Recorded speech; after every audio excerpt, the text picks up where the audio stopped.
छाए विच्छते ओम सूर्य नारायण देव। तो हम तो स्टूडियो से दर्शन कर रहे हैं, लेकिन ज्योत्सना कमाल है, आप तो सुबह सुबह सूर्यदेव को अर्घ भी दे आई हैं। ये वाकई बड़ा अच्छा किया आपने। देखिए हुसैन, आज छठ है, महापर्व है, सूर्य उपासना का त्योहार है, तो मैंने सोचा आज शो से पहले क्यों ना भगवान भास्कर के दर्शन कर लूं, और दर्शन करने जा ही रही हूं तो अर्घ भी दे लूं। क्या बात है। अर्घ तो आज के इस खास दिन शाम को डूबते हुए सूरज को भी दिया जाएगा, क्योंकि छठ में आस्था पवित्रता के साथ सूरज की उपासना होती है। तो सबसे पहले आप सभी को छठ की बहुत सारी शुभकामनाएं। बिल्कुल, आप सभी को छठ की बहुत बहुत शुभकामनाएं। लेकिन जो त्यौहार होते हैं, जो पर्व होते हैं, वो हमारी जिंदगी में बड़ी अहमियत लेकर आते हैं, क्योंकि हमें कुदरत के करीब ये ले जाते हैं और ये याद दिलाते हैं कि कैसे प्रकृति की हर चीज का सीधा रिश्ता हमारी सेहत से, हमारी जिंदगी से है। चाहे वो हवा हो, पानी हो या मिट्टी ही क्यों ना हो, या फिर सूर्य की रोशनी, सेहत के लिए ये सब बहुत जरूरी है। वैसे छठ के इन रिचुअल्स के पीछे तो पूरा का पूरा साइंस है, जिसे योग गुरु स्वामी रामदेव भी कई बार हमें समझा चुके हैं। बिल्कुल ठीक बात है जिसने आपने बिल्कुल पते की बात बताई है। हमारे शरीर पर प्लैनेट में जो प्लैनेट है उसमें मौजूद तमाम चीजों का जाने अनजाने असर पड़ता है, क्योंकि हमारा शरीर इन्हीं एलिमेंट यानी पंच तत्व से मिलकर बना हुआ है। लेकिन बदलते वक्त के साथ लाइफस्टाइल बदल रहा है, लोग लगातार नेचर से दूर हो रहे हैं और नतीजा फ्री में मिलने वाली चीजें भी अब हमें मिल नहीं पा रही हैं और इसकी कमी हमारे शरीर में हो रही है। अब विटामिन डी को ही ले लीजिए, भारत में 70 से 80% लोगों में इसकी कमी है और विटामिन डी कम हुआ तो B12 का इम्बैलेंस होना तय है और इसके साथ साथ कैल्शियम की भी कमी बड़ी आपके लिए परेशानी बन जाती है। जबकि इन सब का इलाज बहुत आसान है और वो है थोड़ा कुदरत के करीब जाइए, थोड़ी देर धूप में बैठिए और हर दिन योग कीजिए। और जो हमें छठ का ये त्योहार याद भी दिलाता है, तो चलिए आस्था के इस पर्व पर योग भी करते हैं और नेचर के और करीब रहने का संकल्प लेते हैं, प्रण करते हैं। और ये सब कुछ कैसे होना है, कैसे किया जाना है, तो स्वामी रामदेव अगर आपको गाइड कर दें तो फिर कहने क्या है। स्वामी जी से आज हम जानेंगे कि कैसे प्रकृति के करीब रह के खुद को सेहतमंद रखा जा सकता है। स्वामी जी प्रणाम। प्रणाम स्वामी जी, सुप्रभातम। बहुत बहुत प्रणाम। और देखो, छठ की आपने भी शुभकामनाएं दी और हम भी सभी को छठ पर्व की शुभकामनाएं देते हुए, जिस प्रकृति और संस्कृति के सनातन शाश्वत सत्यों के हम उपासक हैं, उसी का अभ्यास करते हुए आज हम प्रारंभ कर रहे हैं। बाईं ओर ईड़ा, दाईं ओर पिंगला, बाईं ओर चंद्रस्वर, दाईं ओर सूर्यस्वर, ईड़ा पिंगला और बीच में है सुषुम्ना त्रिवेणी संगम। अनुलोम विलोम प्राणायाम करने से ही 99% तक बीमारियां अच्छी हो सकती हैं। और अग्नि सोमात्मकम इदम जगत, अग्नि और सोम दो ही प्रधान तत्व इस जगत के। एक है अग्नि मन शौर्य वीरता पराक्रम और दूसरा है सोम मन शांति सुख संतुष्टि तृप्ति, अंदर से कृतज्ञता और पूरे अस्तित्व के प्रति एक सामंजस्य। तो ये अनुलोम विलोम प्राणायाम तो जो कुछ भी नहीं कर सकते वो यहां से करना। और जैसे ज्योत्सना जी ने कहा कि सूर्य उपासना, मैं भी हर दिन सूर्य को अर्घ्य देता हूं और सूर्य की तरह ही अपने जीवन में तेजस्विता को, शौर्य को, वीरता पराक्रम को जीता हूं। स्वस्ति पंथा अनुचरेम सूर्य चंद्रमसा विवा। फिर कम से कम रोज ये 5 अभ्यास, एक ये इसको साधारण दंड कहते हैं, ऐसे ये रोज जो थोड़े समर्थ है पावर योगा 1, दूसरा ये 2, ऐसे ये ऐसे योग ऐसे, और फिर तीसरा जो बहुत इजी है ऐसे ये योग, और थोड़े से जो सबल है वो ऐसे खड़े होकर के योग ऐसे ये, और नहीं तो ये 7 दंड ऐसे। और चौथा योग पीछे से पैर उठाया और कपालभाति अनुलोम विलोम जैसे अरविंद जी हैं और हमारे सुरेश यादव जी कर रहे हैं, ऐसे करके आप कहीं भी हो, फिर ये ऐसे जिससे जितना बन पाए। आपको कुदरत के करीब रहना है, प्रकृति के करीब खुद को रखना है, ये आपको बहुत फायदेमंद आपके लिए है। अब देखिए स्वामी जी आज मुंबई में है, लेकिन प्रकृति के करीब हो नहीं सकते, इसलिए उन्होंने प्रतीकात्मक तौर पर पेड़ पौधे पीछे लगा लिए हैं एक तस्वीर की शक्ल में। लेकिन योग कभी नहीं छूटेगा, चाहे कहीं भी हो, दुनिया के किसी कोने में हो, दुनिया के किसी भी हिस्से में चले जाएं स्वामी जी अपने काम के सिलसिले में लोगों से मुलाकात करने, लेकिन योग जो है वो कभी भी नहीं छूटता है। 4 और 3 AM क्लब का जो फाउंडर मेंबर है स्वामी जी, वो काम लगातार जारी है। बहरहाल स्वामी जी देखिए, नहाए खाए और खरना के बाद आज छठ पर्व का तीसरा दिन है। आज शाम को अस्ताचल सूर्य की पूजा की जाएगी और फिर कल उगते हुए सूरज की पूजा के साथ आस्था का ये पर्व संपन्न होगा। तो स्वामी जी जरा साथ मिलकर पूजा, प्रकृति के बीच बैठकर पूजा करना, जाहिर है इससे एक आपस के जो बहुत दिनों से रिश्तों में जो थोड़ी सी गर्माहट कम हो जाती है, वो रिश्तों में गर्माहट बढ़ती है। और सूरज की रोशनी शरीर को गर्मी देती है, शरीर को ऊर्जा देती है, ताकत देती है, जो सेहत के लिए बहुत जरूरी है।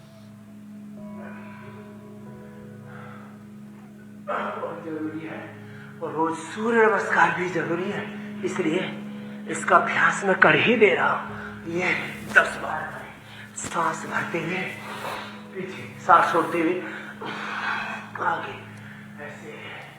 तो अपने जीवन में व्रत में सूर्य नमस्कार रोज करना है। व्रतेन दीक्षा मापनोति, दीक्षा आपनोति दक्षिणाम, दक्षिणा श्रद्धा मापनोति, श्रद्धया सत्यम आपनोति। तो ये सूर्य नमस्कार ऐसे रोज 10 बार करने का तो नियम ले लेंगे और सूर्य की भांति हमारे जीवन में सदा प्रकाश रहे। असतो मां सद्गमय तमसो मां ज्योतिर्गमय मृत्योर्मा अमृतम गमय के हम उपासक बने। एक क्षण के लिए भी अज्ञान, एक क्षण के लिए भी अश्रद्धा, अकर्मण्यता, 3 प्रकृति परमेश्वर ने हमें बड़ी शक्तियां दी है। एक का नाम है ज्ञान शक्ति, दूसरे का नाम है भाव शक्ति, तीसरे का नाम है क्रिया शक्ति। तो हम सद्ज्ञान से, सद्भाव से, सत्कर्मों से, मैंने ज्ञान, भक्ति और पुरुषार्थ की, पराक्रम की पराकाष्ठा से हमारा जीवन अप्लावित हो। एक क्षण के लिए भी अज्ञान, अश्रद्धा और अकर्मण्यता हमारे जीवन में न रहे। आज ऐसा संकल्प लें और यदि ऐसा आप जीने लगे तो सचमुच जैसे सूर्य सारे जगत के अंधेरे को हर देता है, आज आप भी अपने जीवन में और इस जगत में जो भी रोग, दुख, दरिद्रता, नैराश्य और कुंठाएं, अंधियारा चारों तरफ है कई तरह का, और व्यक्ति, समाज और पूरी दुनिया में लोग गिरे जा रहे हैं पतन की पराकाष्ठा की ओर। सारा जगत उभरेगा। ये आत्म मंगल, लोक मंगल, आत्म कल्याण, लोक कल्याण, आत्म उत्थान और सबके उत्थान का एक अनुष्ठान है, अभियान है। इसलिए हर दिन हम पावर योगा के साथ शुरुआत करते हैं और प्रकृति और संस्कृति के सनातन शाश्वत सत्यों से सबको अवगत कराते हैं। बाकी जैसे अमित जी ने कहा, सूर्य की रोशनी से विटामिन डी फिर वो ठीक होता है, तो फिर B12 भी ठीक रहता है, फिर सभी चीजों का बॉडी में एब्जॉर्प्शन ठीक होता है, चाहे वो कैल्शियम हो, मैग्नीशियम हो, चाहे अलग अलग प्रकार की न्यूट्रिशंस, माइक्रो न्यूट्रिशंस हो, विटामिन सी हो, अलग अलग विटामिन ई हो, विटामिन के हो, या फिर प्रोटीन आदि। पूरे शरीर के पोषक तत्वों का शरीर में अवशोषण तभी पूरा होगा जब हम सूर्य के संसर्ग में रहेंगे। सूर्य से सारी सृष्टि जगमगाती है। सूर्य उदय ना हो तो सारी सृष्टि में प्रलय हो जाए, पेड़ पौधों का रंग रूप गायब हो जाए, उनके अंदर स्वाद गायब हो जाए, उनकी शक्ति गायब हो जाए। तो सूर्य मात्र विटामिन डी नहीं देता, ये सभी प्रकार की ऊर्जा का मूल स्रोत है मेरे भाई। और इसलिए सूर्य उपासना चाहिए, उगते हुए सूरज की हो या ढलते हुए सूरज की हो। उगना और ढलना ये तो स्थान सापेक्ष है। जिसको हम ढलना कह रहे हो अमेरिका में उगना हो कहीं उगना होगा, यूरोप में उगना हो रहा है। तो ये तो सिर्फ हमारी आंखों का फेर है। दरअसल सूरज कभी डूबता ही नहीं है और हमें भी अपनी सेहत को कुछ वैसे ही बनाना है, सूरज की तरह, जो कभी ना डूबे, हर वक्त सूरज की तरह से चमकता रहे। अच्छा स्वामी जी देखिए, छठ पूजा का व्रत जो है वो घर परिवार की सेहत के लिए किया जाता है और सूर्य की रोशनी जो है वो जीवनदायिनी है। लेकिन भागदौड़ भरी जिंदगी में लोगों के पास इतना वक्त ही नहीं कि वो सूरज की रोशनी में कहीं बैठ पाए और फिर इसका असर जो है सेहत पर पड़ने लगता है। हड्डियों में अलग अलग तरह की दिक्कत शुरू हो जाती है। तो स्वामी जी इस महापर्व के मौके पर जरा हड्डियों को मजबूत बनाने का कुछ उपाय बता दें और जोड़ भी जरा मजबूत रहे। आजकल नौजवानों के जो है जोड़ बड़ा जल्दी जो है हिलने डुलने लग रहे हैं। जोड़ को बेजोड़ तरीके से मजबूत बनाना है तो जो अधिक न कर पाए पहले मेरे का भस्त्रिका कपाल भाती हमारे सुरेश यादव जी लगातार कर रहे हैं, आधा घंटा करेंगे। अनुलोम विलोम आधा घंटा, अनुलोम विलोम हमारे अरविंद जी कर रहे हैं। ये तो करना है। इसके साथ साथ देखो 10 अभ्यास है ऐसे हाथों के पैरों की। हल्दी, मेथी, सोंठ, अश्वगंधा और शतावक, ये तो सबके घर में होने चाहिए, है ही। हल्दी, मेथी, सोंठ तो सबके घर में होता ही। उसमें अश्वगंधा और शतावर ये लेकर के आ जाना और इसको मिलाकर के 1-1 चम्मच सुबह शाम खा लेना। जोड़ एकदम मजबूत रहेंगे, हड्डियां मजबूत रहेंगी। ऑस्टियोब्लास्ट ऑस्टियोक्लास्ट सेल्स के मजबूत होने से बोन फॉर्मेशन, बोन रिजॉर्प्शन अच्छा रहेगा। और हाँ, एलोवेरा, गिलोय, पारिजात, निर्गुंडी, सहजन, 5 चीजों का जूस मैंने कई बार बताया है।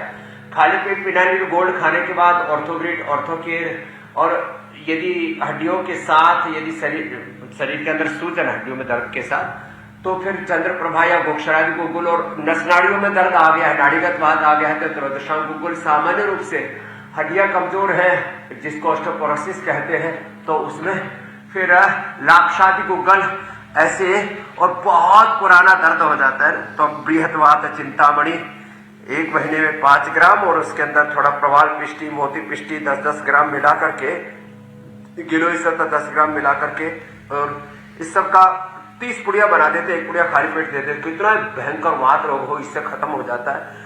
ओहो, गोंद के लड्डू, अब तो वक्त आ गए, एक दिन बना करके भी दिखाएंगे पूरी रेसिपी। गोंद के लड्डू खा करके देखो, आज हम आपके सामने बैठे हुए, हड्डियां एकदम टनाटन है। बचपन से गोंद के लड्डू खाए, अभी भी 1-2 महीना सर्दियों में खा लेते हैं तो हड्डियां एकदम मजबूत रहती है। तो गोंद, वंशलोचन और स्याह गोंद जो है ये यूनानी में प्रयोग किया जाता है। घर में जो दूध, दही, छाछ का किसी न किसी रूप में इस्तेमाल करेंगे, उनकी हड्डियां एकदम मजबूत रहेंगी।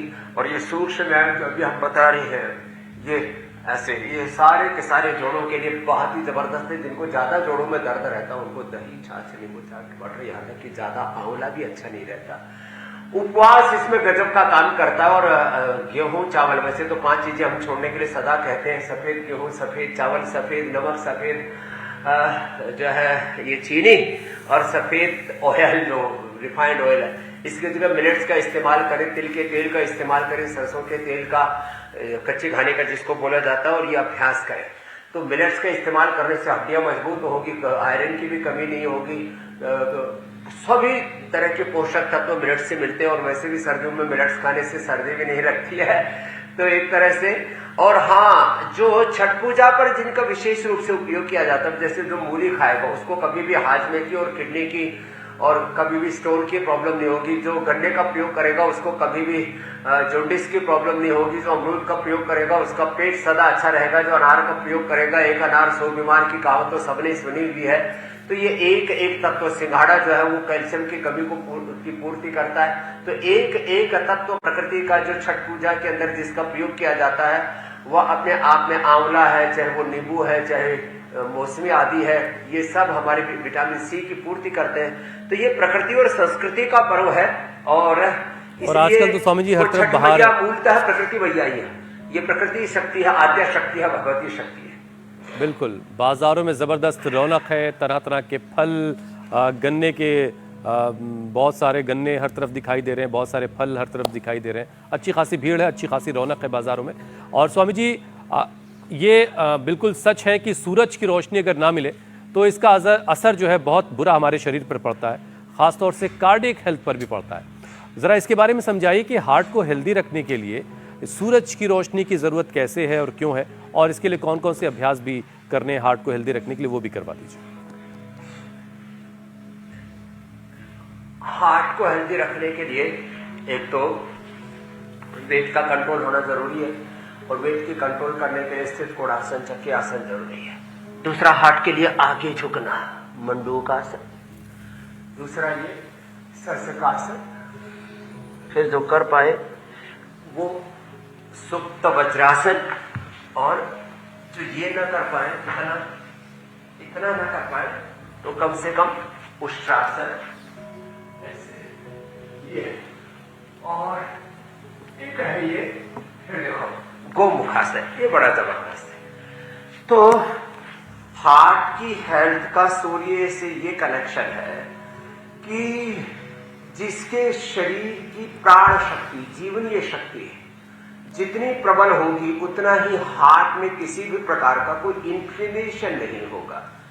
Inflammation is the main cause of all diseases. Heart में इन्फ्लेमेशन है तो उसमें कैल्सिफिकेशन की संभावना है। हार्ट में इन्फ्लेमेशन है, ये गोमुखासन बहुत जबरदस्त है, 1-1 मिनट दोनों तरफ से काटा तो इजेक्शन फ्रैक्शन कम हो जाता है। हार्ट में इन्फ्लेमेशन है तो हार्ट जो है, जो वहां पर कचरा जाता है उसको इकट्ठा कर लेता है और उसी को ब्लॉकेज कहते हैं। और यदि हार्ट आपका स्ट्रोंग है तो वो जो भी वहां पर इन्फ्लेमेशन होगा, कचरा होगा, टॉक्सिन्स, ऑक्सीडेंट्स होंगे, उनको बाहर फेंक देगा। एक तो गोमुखासन, दूसरा ये इजी अभ्यास है, सब कर सकते हैं तो। और जो है सूरज की धूप में बैठने वाले को कभी निराशा नहीं होगी, स्ट्रेस नहीं होगा। Anxiety, stress is the main cause of all disease. और फिर सूर्य नमस्कार कर लिया तो बात ही क्या है। Less physical activity is the main cause of all disease. Unhealthy lifestyle is the main cause of all disease. जो सूर्यास्त से पहले खा लेते हैं या सूर्यास्त के वक्त देर से नहीं खाते और सूर्योदय से पहले उठ करके योगाभ्यास कर लेते हैं, उनकी जीवनीय शक्ति, उनकी प्राण शक्ति प्रबल होती है और उनको जिंदगी में कभी भी हार्ट अटैक जैसे, ब्रेन स्ट्रोक हो, हार्ट अटैक हो, ये उन्हीं को होते हैं जो प्रकृति का अतिक्रमण करते हैं। जितना प्रकृति से दूर जाएंगे उतना विकृतियां हमारे जीवन में समा जाएंगी। तो ये अभ्यास जो अभी आपको बताए मेरे भाई बहन, जितने भी हमारे इंडिया टीवी के दर्शक ही नहीं, मैं उनको योगी कहूंगा। योगी हमारे साथ जुड़ते हुए तो फिर भस्त्री का स्वामी जी, जो सूरज की रोशनी का इंसान से जो रिश्ता है ये वाकई कमाल का है। और ये रोशनी बिल्कुल फ्री मिलती है सबको, फिर भी लोग नहीं ले पा रहे हैं, बड़ा अजीब सा संकट है। लेकिन स्वामी जी, ये शाम के वक्त अभी आपने जो एक बात कही, सूरज ढलने के साथ साथ बहुत सारे लोगों को जो डिप्रेशन होता है, इसकी क्या वजह है? शाम को तो मौसम और अच्छा हो जाता है और सुहाना हो जाता है, लेकिन कुछ लोग कहते हैं शाम को बड़ा व्यक्ति के जीवन में भोर में तो उत्साह रहता है, दिन में शौर्य वीरता पराक्रम होता है और सांझ को शांति होती है। लेकिन जिनके जीवन में बहुत ज्यादा नैराश्य है, कुंठाएं हैं, सांझ ढलते ढलते वो थोड़े स्लो होने लगते हैं, क्योंकि सूर्य जो है ना गतिशील रखता है, इस पूरे अस्तित्व को क्रियाशील रखता है, ऊर्जान्वित रखता है। तो वो जो गतिशीलता है, वो जो ऊर्जा है, शौर्य वीरता पराक्रम उत्साह, वो थोड़ा थमने लगता है। क्योंकि व्यक्ति के जीवन में यदि थोड़ा ठहराव नहीं होगा तो विश्राम कैसे कर पाएगा। तो सांझ रात बनी है सोने के लिए, इसलिए मैंने कई बार एक योग दर्शन का सूत्र उच्चारित किया है, प्रकाश क्रिया स्थितिशीलम भूतेन्द्रियात्मकम भोगार्थम दृश्यम। इसलिए जिनके जीवन में पहले से बहुत ज्यादा ठहराव है, नैराश्य, कुंठाएं हैं, उनको फिर सांझ के समय योग कर लेना चाहिए, थोड़ा दौड़ लेना चाहिए, थोड़ी एक्सरसाइज कर लेनी चाहिए। इस तरह से करते रहेंगे तो फिर ये जो बहुत अधिक ठहराव आ जाता है, नैराश्य, कुंठा आ जाती है, वो उससे उभर पाएंगे। सांझ को सूरज को अर्घ्य दे और फिर अपना थोड़ा अनुलोम विलोम प्राणायाम आदि जो भी कुछ फिजिकल एक्टिविटी, कुछ प्रैक्टिस जरूर कर ले मेरे भाई। तो सूर्य की रोशनी आपकी एनर्जी को, आपको चैनलाइज, अगर आपके अंदर नेगेटिविटी है उसे दूर करेगी, एनर्जी को चैनलाइज करेगी। और शाम के वक्त अगर आप बहुत डिमोटिवेटेड या फिर मायूस सा महसूस कर रहे हैं, डिप्रेस्ड महसूस कर रहे हैं, तो स्वामी जी ने उपाय आपको बता दिए हैं। स्वामी जी, छठ पूजा की हम बात कर रहे हैं, तमाम ऐसी चीज़ें हैं जो छठ पूजा के दौरान चढ़ाई जाती हैं।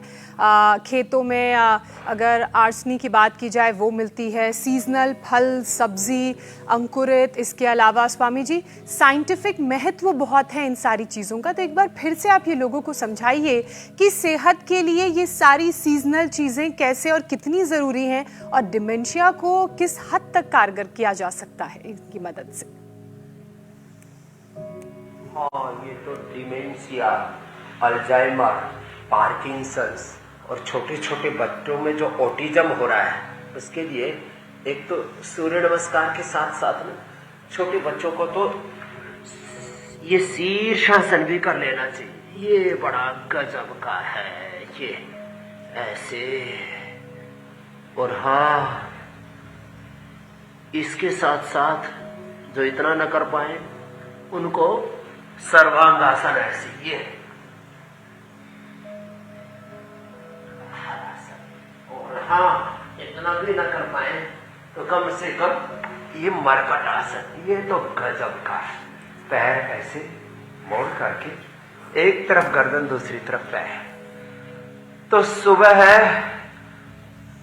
खाली पेट को उठ करके आंवला, एलोवेरा, गिलोय, गोधन, अर्क और हनी का प्रयोग तो मैं बताता ही, और शौचादि से निवृत्त होकर के 1 चम्मच गोघृत पान कर लेना। कभी भी जिंदगी में कब्ज नहीं होगा, कभी भी जिंदगी में कोई कमजोरी नहीं रहेगी, कभी भी पार्किंसंस, अल्जाइमर, डिमेंशिया जैसे रोग नहीं होंगे।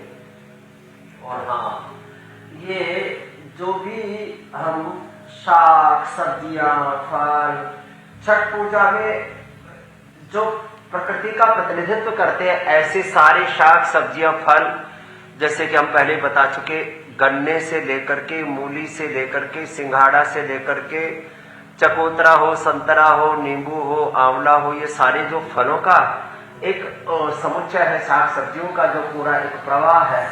और साथ में ठेकुआ, ये गाय के घी में ही भून करके ठेकुआ खाया जाता है, उसमें घी की एक बड़ी महिमा है। तो ये सारी चीजें हमें प्रकृति से जोड़ती है। और जितना भी जंक फूड है, फास्ट फूड है, चारों तरफ पॉल्यूशन, चारों तरफ रेडिएशन, चारों तरफ एडल्ट्रेशन, और खास करके जंक फूड का जो पूरा ताना बाना है, जंक फूड से, फास्ट फूड से बचेंगे और वापस दाल बाटी, चूरमा,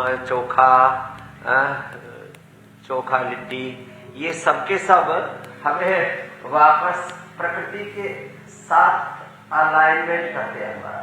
और यदि ये हमारा ठीक रहा ना, तो फिर जो आपने कहा ये डिमेंशिया हो जाए, ये ब्रेन नर्वस सिस्टम की डिसऑर्डर्स है, उनसे हम बच पाएंगे। और ये मरकटासन बहुत जरूरी है। मरकटासन जो है, और पहले जो हमने किया भुजंग आसन, और इतना कर लेने से तो, और सभी के लिए एक बार तो हम ये करवाई देते हैं, बैठ करके स्थित कोणासन चक्रासन, लेट करके अर्धलासन, पादासन, द्विचक्रिकासन, चाहे दोनों पैरों से कर ले या एक एक पैर से ऐसे गोल घुमा ले, तो चाहे पूरी बॉडी साइज में स्ट्रक्चर, करेक्ट, हार्डवेयर, सॉफ्टवेयर सब एकदम परफेक्ट। अब देखिए, आप लोग रोज़ाना स्वामी जी को देखते हैं, उनसे बहुत कुछ सीखते हैं, और बहुत सारे लोग ऐसे हैं कि सिर्फ प्रणाम करके ही वो चाहते हैं कि सेहतमंद रहें, लेकिन आपको रोज़ाना योग तो करना ही होगा। आप स्वामी जी कहीं भी हो दुनिया में, उन्होंने अपनी लाइफ स्टाइल कभी बिगड़ने नहीं दी। जिस वक्त पर जो करना है वो करना है, चाहे इसके लिए कुछ भी दुनिया इधर से उधर हो जाए, कोई फर्क नहीं पड़ता। बहरहाल, लेकिन आपकी जिंदगी में ऐसा नहीं है। 4 बजे पहुंचा हूं, तब भी देखो अभी आपके साथ योग कर रहा हूं, बिल्कुल पूरी बिल्कुल शिद्दत के बिल्कुल। साथ। कुदरत से लगातार दूर होने की वजह से और लाइफ स्टाइल खराब होने की वजह से कैंसर जैसी बीमारी तेजी से फैल रही है। अब आप समझिए कि आपको डिसिप्लिन्ड होना कितना जरूरी है। तो योगाभ्यास के साथ साथ स्वामी जी एक बार फिर से जरा छठ पूजा के इस मौके पर आप लोगों के आहार और व्यवहार को जरा सही कैसे वो कर सकते हैं, इस बारे में एक बार फिर से समझाइए। और जो लाइफ स्टाइल की परेशानी, युक्त चेष्टस्य कर्मसु युक्त स्वप्नावबोधस्य योगो भवति दुःखः। लोगों का आहार, विचार, वाणी, व्यवहार, स्वभाव, आचरण डगमगा गया है, और इसीलिए आहार जो हमारे फिजिकल स्ट्रक्चर का, विचार जो हमारे इमोशनल कैरेक्टर का आधार है, वही जब गड्ढमड्ढ हो गया तो कैसे व्यक्ति स्वस्थ रह पाएगा। इसलिए कैंसर किसको होता है? देखो 3-4 जो बड़ी बीमारियां उनके बारे में बता देगा। कैंसर एपोप्टोसिस के गड़बड़ाने से, लड़खड़ाने से होता है, जो लेट करके पवन मुक्तासन, उत्तान पादासन, पादांगुष्ठ नासास्पर्शासन, ये सर्वांगासन, हलासन और ये सेतुबंध आसन करते हैं। उल्टे लेट करके जो मकरासन, भुजंगासन, सर्वासन आदि करते हैं, उनका ये ऐप और प्राणायाम जो करते हैं, उनका एपोप्टोसिस माने एक सेल का निर्माण और निर्वाण, सेल डेथ प्रोग्राम होता है शरीर में, वो गड़बड़ हो जाता है। तो फिर indiscipline growth of cells and indiscipline breaking of cells, this is called cancer. तो कैंसर से बचना है तो आपको प्रकृति के बस साथ सामंजस्य में जीना पड़ेगा। और हाँ, उस जब हो जाए तो फिर तो हम तो वीट ग्रास, एलोवेरा, गिलोय, तुलसी, नीम, हल्दी और लीवर के कैंसर में भूमियावला, पुनर्नवा, शोनाक और अंडे के पत्तों का रस और फिर सर्विक्स कैंसर में फिर दशमूल, और फिर फेफड़ों के कैंसर में श्वासारी, ब्रेन कैंसर में, ब्रेन ट्यूमर में फिर मेधक क्वाथ आदि उबाल करके पिला देते, सिस्टोग्रिड, डायमंड, ओरोग्रिड देते, वृद्धि बाधिका देते, और कहीं पर भी कोई भी किसी भी प्रकार का कैंसर हो उसको रिवर्स करते हैं। और हाँ, इसमें फलों का ज्यादा इस्तेमाल करते हैं कुछ दिनों तक, डेयरी प्रोडक्ट्स भी बंद कर देते हैं, फल, अंकुरित। और इससे हमने ये देखा है, हमारे पास तो करोड़ों लोगों के डेटाबेस है कि हमने लोगों को सब प्रकार के रोगों से मुक्त किया है। ये बहुत बड़ी बात है। इसलिए पहले तो योग करेंगे तो कैंसर होगा ही, और किसी कारण से किसी को कैंसर हो गया है तो रिकरेंस नहीं होगा, नहीं तो 90 से 99% लोगों को अलग अलग प्रकार का blood cancer, bone cancer, breast का, यूट्रस का और अलग अलग जगह का जो कैंसर है ना, ये रिकरेंस होता रहता है। तो दोनों ही काम बता दिए, माने प्राइमरी प्रिवेंशन, सेकेंडरी प्रिवेंशन, उसको दोबारा से होने से रोका जाए। और योग, आयुर्वेद और नेचुरोपैथी में तो फिर एक्यूट मैनेजमेंट, बीमारियों का कंट्रोल, एक क्योर, रिहेबिलिटेशन, परहेशन और एक सस्टेनेबल सॉल्यूशन है मेरे भाई, और वही हम रोज लोगों को बताते हैं। स्वामी जी, बाकी चीजें तो ठीक है कि संसार में कोई रोगी हो ही नहीं, लेकिन लोगों के मन में अक्सर ये सवाल होता है कि क्या कभी आपका दिल नहीं करता कि यार बड़ी भागदौड़ हो गई, आज चलो 9-10 बजे तक सोते हैं जरा आराम से। यहाँ हफ्ते में एक आध बार तो सबके साथ हो जाता है। मैंने तो कहा ना, 4 बजे आया था और तो करीब 2.5-3 घंटा सो करके ही और फिर आपके साथ में फिर लग गया 4 बजे आकर के फिर अपना कार्यक्रम चालू। तो मैंने तो एक प्रण लिया हुआ है, till the last breath I will do my duty. अब स्वामी जी, आपकी जो प्रोग्रामिंग है ना, के साथ मैं रहता हुआ अपने स्वधर्म का, अपने योग धर्म का, सेवा धर्म का निर्वहन करूंगा। देखो, ये तो एक जीवन में जब ये होता है तो इतनी संतुष्टि होती है। मेरे जीवन में एक क्षण के लिए भी कोई ग्लानि नहीं आती। जिस समय जो करना था उससे मैं चूक गया, और जो नहीं करना था उसमें क्यों फंस गया, ये आदमी को बहुत कष्ट देता है। बिल्कुल ठीक बात। नहीं करना चाहिए वो व्यक्ति से जो है प्रारब्धवश हो जाता है, और जो करना चाहिए व्यक्ति उससे चूक जाता है। यही तो जिंदगी की सबसे बड़ी भूल चूक है। अच्छा स्वामी जी, आप अक्सर कहते आए हैं कि सूर्य की रोशनी में सूर्य नमस्कार करो, कोई बीमारी नहीं होगी। तो सूर्य नमस्कार के एक सेशन के साथ जरा सूर्य चिकित्सा के बारे में भी लोगों को समझाइए। हालांकि सूर्य नमस्कार हो भी चुका है, लेकिन एक बार फिर से। तो फिर भी प्रणामासन, ऊर्ध्वस्थासन, पाद हस्तासन, दक्षिण अश्व संचालनासन, पर्वतासन, साष्टांगासन, भुजंगासन, पुनः पर्वतासन, वाम अश्व संचालनासन, पाद हस्तासन, ऊर्ध्वस्थासन और फिर प्रणामासन। सूर्य नमस्कार नंगे बदन करना चाहिए। नंगे बदन मतलब जो एक मर्यादित वस्त्र वो पहन लेना, और उससे आपकी जो है हाइपोडर्मिस, डर्मिस, एपिडर्मिस, तीनों स्किन के लेयर और पूरे शरीर के 37 के लिए सहस, अष्टचक्र, नवद्वार, 72 72 लाख 10,000 10,000 एक नाड़ी, स्थूल सूक्ष्म कारण शरीर, अन्नमय, प्राणमय, मनोमय, विज्ञानमय, आनंदमय कोश, पूरा जो ये जीवन का ताना बाना है, पृथ्वी, अग्नि, वायु, जल, आकाश, पंच महाभूतों का, ये जो पूरा शरीर है, this body is composition of 5 elements, और उसमें तेज, अग्नि तत्व प्रधान है हमारा शरीर। अग्नि नीड़े पुरोहितम, वेद का पहला मंत्र भी जो है ऋग्वेद का अग्नि से शुरू होता है। तो इसलिए जो सूर्य की उपासना करते हैं, सूर्य की धूप में करीब 45 मिनट से लेकर के 1 घंटा तक जो रहते हैं, इतनी देर का एक्सपोजर जो लेते हैं ना, फिर उनकी जिंदगी में तो किसी रोग का कोई प्रश्न नहीं। वो सूर्य की भांति तेजस्वी, अपने सूर्य स्वयं बन जाए, बुझ न सके वो चिराग जलाए, अपने सूर्य स्वयं बन जाए। अपा दीपो भव, आत्म दीपो भव, आत्मा वाले द्रष्टव्य, श्रोतव्य, मंतव्य, निधिध्यासित। तभी घोष उपनिषद काल से और गुरु नानक देव जी से लेकर के भगवान बुद्ध, महावीर जी से लेकर के सब ऋषि मुनियों ने किया। और सूर्य और चंद्र जो है, दिन में हम सूर्य के उपासक बने, तेजस्वी बनकर के रहे, चंद्र बने जीवन में शीतलता रहे। तो ये कोई हिंदू और इस्लाम में कोई भिन्न कोई सिद्धांत नहीं है, बल्कि एक सूर्य और चंद्र माने सोम और अग्नि के जीवन में संतुलन की उपासना का एक प्रेरणा है। और इसको जो जीवन में बनाए रखेंगे उनके जीवन में सुख समृद्धि। स्वामी जी, सूरज की इतनी बात हुई है, हिलोरे लेती रहेगी और जीवन में। और सूरज तो वैसे भी हमारी जिंदगी में चाहे अनचाहे हर वक्त शामिल ही है। तो जरा स्वामी जी, अक्सर हम आपसे सूर्य भेदी प्राणायाम के बारे में सुनते हैं, तो सूर्य देव और सूर्य भेदी प्राणायाम, क्या इनके बीच कोई कनेक्शन है? और जरा एक सेशन कर लेते हैं हम लोग प्राणायाम का भी। हाँ, एक सेशन ये बाएं नाक को ऐसे देखो, पहले उंगली को अंगूठे को मूल में रखिए, ये वायु मुद्रा है।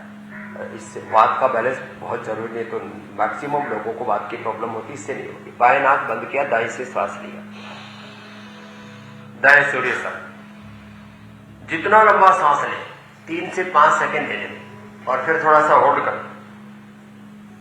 फिर बाएं से छोड़ दें, फिर वापस दाएं से लेना है, थोड़ा होल्ड कर और बाएं से छोड़ दें। जिनका कोलेस्ट्रॉल बढ़ा हुआ है, जिनके हार्ट में ब्लॉकेज है, जिनको ओबेसिटी है, जिनको अस्थमा है, जिनको वात रोग है, जिनको ठंड बहुत लगती है, ठंड में थर थर कांपते रहते हैं, रजाई कंबल ओढ़ने के बाद भी जो शेड़े से रहते हैं वो सब तेजस्वी हो जाएंगे। और जो हर समय ऐसे नैराश्य में कुंठाओं में जीते रहते हैं, किम कर भी विमूढ़ रहते हैं, वो उत्साह से आप्लावित हो जाएंगे। और कार्य सिद्धि सत्य भवति महता मनोपकरण उद्यम साहसम धैर्य बुद्धि शक्ति पराक्रम षडेत यत्र वर्तन्ते तत्र देव सहायकृत हो जाएंगे मेरे भाई। स्वामी जी, जल्दी से जरा उस अभियान के बारे में हम दर्शकों को बता देते हैं जिसका जिक्र हम पिछले कई दिनों से कर रहे हैं। जाते जाते आपको याद दिला दे, जल्दी हम शुरू कर रहे हैं एक नया सेगमेंट जिसका नाम है संजीवनी, यानी अब आपको मिल रहा है एक बेहतरीन मौका। बताइए आपके इलाके में कोई चमत्कारी इलाज अगर होता है, आपके यहाँ कौन सी जड़ी बूटी है जो कमाल का असर रखती है, और करना सिर्फ आपको इतना सा है कि एक जो नुस्खा है उसको किसी कागज़ पे लिख करके हमें भेज सकते हैं, उसका वीडियो बना सकते हैं, उसकी फ़ोटो खींचकर हम तक पहुंचा सकते हैं। बहुत आसान तरीका है। हमें आप व्हाट्सएप कर सकते हैं 9350593505 पर। आप हमें मेल भी कर सकते हैं, mail@indiatvnews.com पर। और इसके अलावा अगर वाकई आपका नुस्खा सेहत के लिए रामबाण है तो स्वामी रामदेव जब उसे एंडोर्स करेंगे तो आप समझिए पूरा हिंदुस्तान जो है आपके उस नुस्खे को पहचानेगा, आप पहचाने जाएंगे और वो नुस्खा और लोगों के भी काम आएगा। स्वामी जी, और इसकी शुरुआत आज से ही कर दीजिए, हमें भेजना शुरू कीजिए। स्वामी जी, अब आपसे इजाजत लेनी होगी। प्रणाम स्वामी जी। प्रणाम स्वामी जी। और बस इतना ही कह करके कि इस संजीवनी से करोड़ों लोगों का उत्थान होगा। सबसे पहले मैं ही भेजता हूं आपको वीडियो बना करके। धन्यवाद, प्रणाम, नमस्ते। बहुत शुक्रिया स्वामी जी। प्रणाम। और आइए अब देखते हैं इस वक्त की 100 बड़ी खबरें।